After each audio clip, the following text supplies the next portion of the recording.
I was 18 years old when I got married. I belonged to a very conservative family, a Baloch family, where good daughters never say no to their parents. My father wanted me to get married, and all I said was, if that makes you happy, I'll say yes. And of course, it was never a happy marriage. Just about after 2 years of getting married, about 9 years ago, I met a car accident.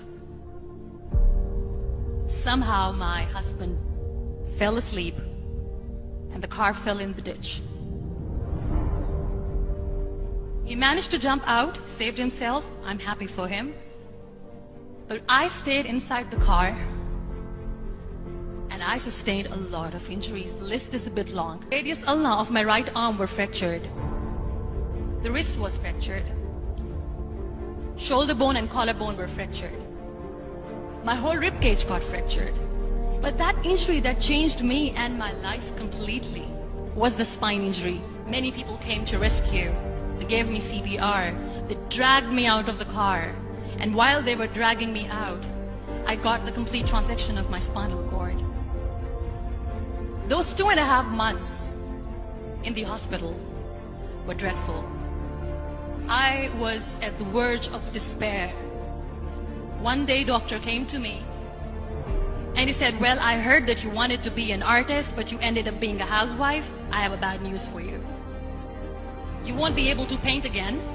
Next day, doctor came to me and said, your spine injury is so bad, you won't be able to walk again.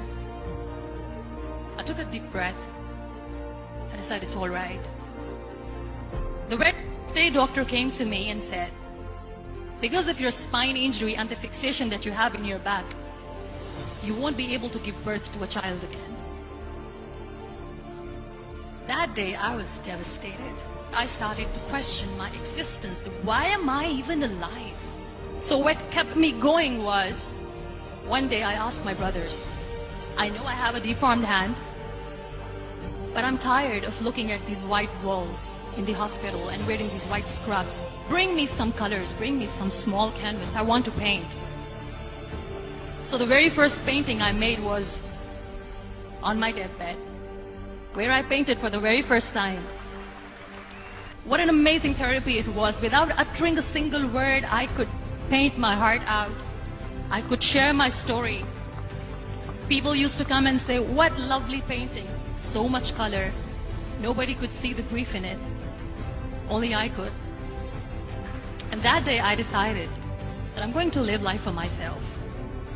I am not going to be that perfect person for someone. I am just going to take this moment and I will make it perfect for myself. That I'm going to fight my fears. So I wrote down one by one all those fears. And I decided that I'm going to overcome these fears one at a time. Do you know what was my biggest fear? Divorce. But the day I decided that this is nothing but my fear, I liberated myself by setting him free. And I made myself emotionally so strong that the day I got the news that he's getting married, I sent him a text that I'm so happy for you and I wish you all the best. And he knows that I pray for him today. Number 2 was, I won't be able to be a mother again. And that was quite devastating for me. But then I realized there are so many children in the world, all they want is acceptance. So there is no point of crying, just go and adopt one. And that's what I did. I gave my name in different organizations, different orphanages, and I waited patiently. 2 years later, I got this call from a very small city in Pakistan. I got a call and they said, are you Muniba Mazari? There is a baby boy and would you like to adopt?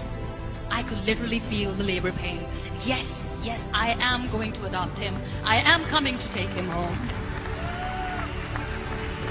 And that day, Niall was 2 days old, and today he's 6. Do you know when you end up being on the wheelchair, what's the most painful thing?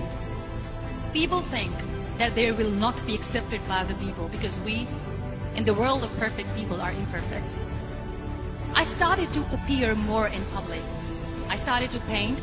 I have done a lot of modeling campaigns. I decided that I'm going to join the national TV of Pakistan as an anchor person. I became the National Goodwill Ambassador for UN Women Pakistan, and now I speak for the rights of women, children. I was featured in BBC 100 Women for 2015. I am one of Forbes 30 under 30 for 2016. We have this amazing fantasy about life. This is how things should work.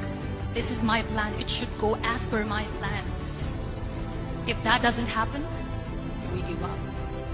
I never wanted to be on the wheelchair. Never thought of being on the wheelchair. This life is a test and a trial, and tests are trials are never supposed to be easy. So when you're expecting ease from life, and life gives you lemons, then you make the lemonade, and then do not blame life for that. It is okay to be scared. It is okay to cry. Everything is okay, but giving up should not be an option. They always say that failure is not an option. Failure should be an option, because when you fail, you get up, and then you fail, and then you get up, and that keeps you going. Embrace each and every breath that you are taking. Celebrate your life.